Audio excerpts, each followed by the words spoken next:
Halo, perkenalkan nama saya Fialmaisa Boruna Baban, program studi akuntansi perpajakan dengan NIM 2102010088. Perkenalkan, nama saya Diki Rinaldi, prodi akuntansi perpajakan NIM 2102010145. Halo, perkenalkan nama saya Fernando Sinuban Gaul dari program studi akuntansi perpajakan NIM 21020115. Di sini kami ingin mempresentasikan hasil diskusi kami tentang pencatatan jurnal penyesuaian dan pencatatan jurnal penyesuaian dengan kehilangan persediaan dan pencatatan jurnal penutup pada perusahaan dagang.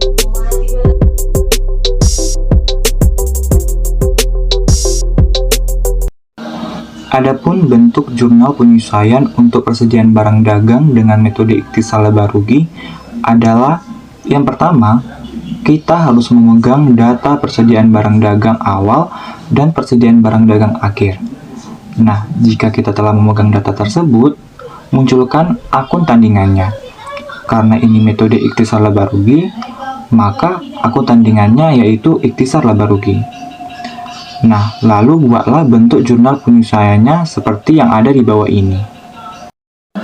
Persediaan barang dagang awal di posisi kredit.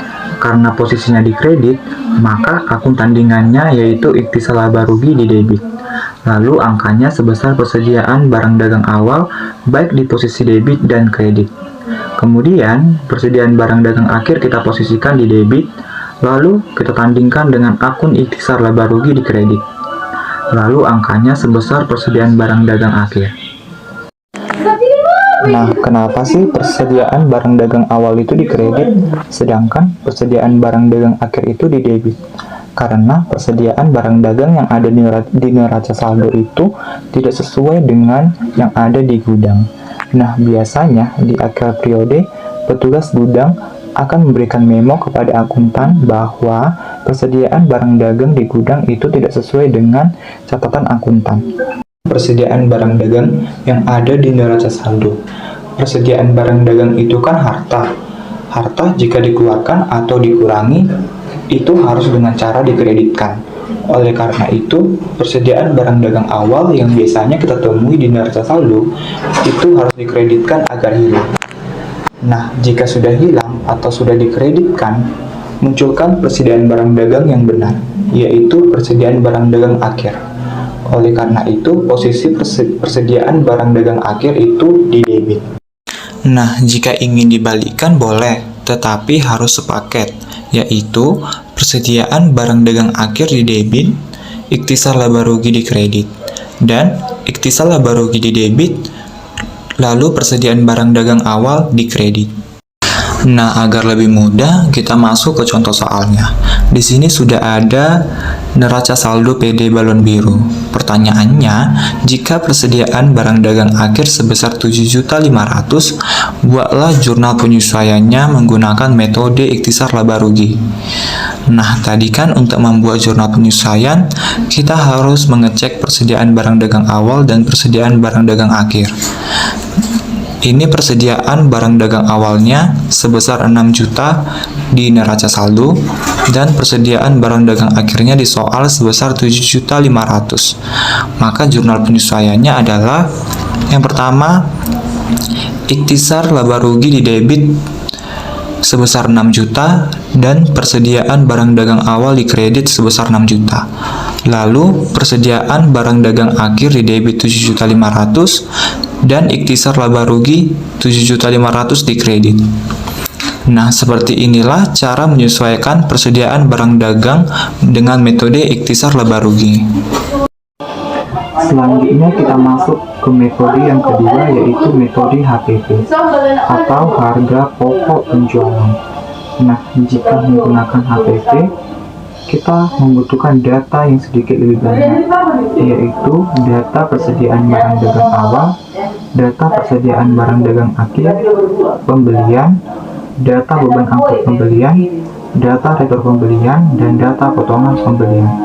Nah, jika data ini sudah ada, munculkan akun tandingannya, yaitu akun HPP atau harga pokok penjualan. Misalnya ini sudah ada neraca saldo PT Balon Biru. Di sini sudah ada data persediaan barang dagang awal, data pembelian, data beban angkut pembelian, data rekor pembelian, dan data potongan pembelian. Lalu, data persediaan barang dagang akhirnya di mana? Biasanya, data persediaan barang dagang akhir ini disebutkan di soal. Agar lebih mudah dipahami, kita masuk ke contoh soalnya. Di sini sudah ada neraca saldo PD Balon Biru. Soalnya masih sama, tetapi kita menyelesaikannya dengan metode HPP atau harga pokok penjualan. Kita tulis satu persatu. Yang pertama, persediaan barang dagang awal. Nah, posisinya kan ada di debit. Nah, otomatis kita harus buat jurnal penyelesaiannya di kredit. Karena apa? Karena tidak terpakai lagi. Lalu debitnya apa? Debitnya yaitu HPP sebesar 6 juta. Selanjutnya, persediaan barang dagang akhir. Nah, persediaan barang dagang akhir ini yang akan dipakai. Jadi, persediaan barang dagang akhir ini kita posisikan di debit. Lalu kreditnya yaitu HPP sebesar 7.500.000. Selanjutnya ada pembelian. Pembelian di neraca saldo posisinya di debit. Nah, jika kita sesuaikan, posisinya akan di kredit. Lalu debitnya apa? Debitnya yaitu HPP sebesar 4.500.000. Selanjutnya ada beban angkut pembelian. Beban angkut pembelian posisinya di neraca saldo yaitu di debit. Kita sesuaikan, maka posisinya akan di kredit. Lalu debitnya yaitu HPP sebesar 100.000. Lalu selanjutnya ada retur pembelian, posisinya di neraca saldo yaitu di kredit. Kita sesuaikan, maka posisi retur pembelian yaitu di debit dan di kreditnya HPP sebesar 300.000.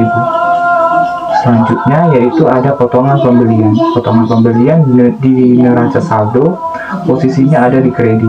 Kita sesuaikan, maka posisi potongan pembelian ini berada di debit dan posisi kreditnya yaitu HPP sebesar 150.000. Nah, jika potongan pembelian ini tidak ada, maka kita jurnal dengan RP0. Sistem pencatatan jurnal penyesuaian untuk kehilangan persediaan. Bagaimana sistem pencatatan jurnal penyesuaian untuk kehilangan persediaan barang dagangan? Berikut perhatikan contoh pencatatan jurnal penyesuaian untuk kehilangan persediaan barang dagangan berikut ini. Sebagai ilustrasi, saya akan berikan contoh catatan persediaan perusahaan EDP menunjukkan bahwa persediaan senilai 63.950.000 seharusnya tersedia untuk dijual per 31 Mei 2020. Namun, perhitungan fisik persediaan yang dilakukan pada tanggal 31 Mei 2020 menunjukkan hanya 62.150.000. Jadi, kehilangan persediaan untuk periode yang berakhir pada tanggal 31 Mei 2020 adalah sebesar 1.800.000. Seperti yang ditunjukkan oleh bagan di bawah ini. Tersedia untuk dijual menurut catatan akuntansi adalah senilai 63.950.000. Persediaan menurut perhitungan fisik 62.150.000 rupiah. Kehilangan persediaan 1.800.000 rupiah. Nah, bagaimana cara pencatatannya? Pencatatannya dapat dilakukan sebagai berikut. Pertanggal 31 Mei 2018, harga pokok penjualan di debit 1.800.000, persediaan atau kehilangan persediaan di kredit senilai 1.800.000.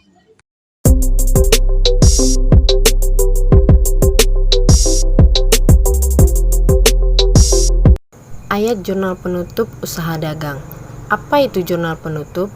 Jurnal penutup adalah jurnal yang dibuat pada akhir periode akuntansi untuk mentransfer akun sementara ke akun permanen. Jadi, jurnal penutup ini digunakan untuk menutup akun-akun perantara seperti pendapatan, beban, pengambilan prive, penjualan, potongan penjualan dan retur penjualan, pembelian, potongan pembelian dan retur pembelian. Nah, dari mana sumber data untuk membuat jurnal penutup ini? Yaitu dari data laporan laba rugi dan neraca. Lalu, kapan kita membuat jurnal penutup? Jurnal penutup dibuat di setiap akhir periode secara otomatis setelah menyusun laporan keuangan tanpa membutuhkan bukti transaksi. Nah, bagaimana cara menyusun jurnal penutup ini? Yaitu, yang pertama, menutup akun pendapatan. Pendapatan itu ada di posisi kredit pada kolom laba rugi. Nah, seluruh akun yang berada di sisi kredit pada kolom laba rugi kita pindahkan ke debit dan kreditnya adalah ikhtisar laba rugi. Yang kedua yaitu menutup akun beban, yaitu dengan cara ikhtisar laba rugi di posisi debit dan kreditnya seluruh akun yang ada di sisi debit pada kolom laba rugi. Yang ketiga yaitu menutup laba atau rugi perusahaan. Nah, karena ada dua kemungkinan, maka caranya juga berbeda. Yang pertama, jika perusahaan mengalami laba, maka cara menutupnya adalah ikhtisar laba rugi di debit dan modal di kredit, dan angkanya sebesar laba yang diperoleh. Sedangkan jika perusahaan mengalami rugi, maka debitnya adalah modal dan kreditnya adalah ikhtisar laba rugi. Angkanya juga sebesar rugi yang dialami oleh perusahaan. Yang keempat yaitu menutup akun prive, yaitu dengan cara debitnya adalah modal dan kreditnya adalah prive, dan angkanya sebesar prive yang dikeluarkan. Nah, sebagai contoh di sini saya telah mengambil kertas kerja toko sembako Raya Indah. Di sini sudah ada kolom neraca saldonya dan kolom laba ruginya.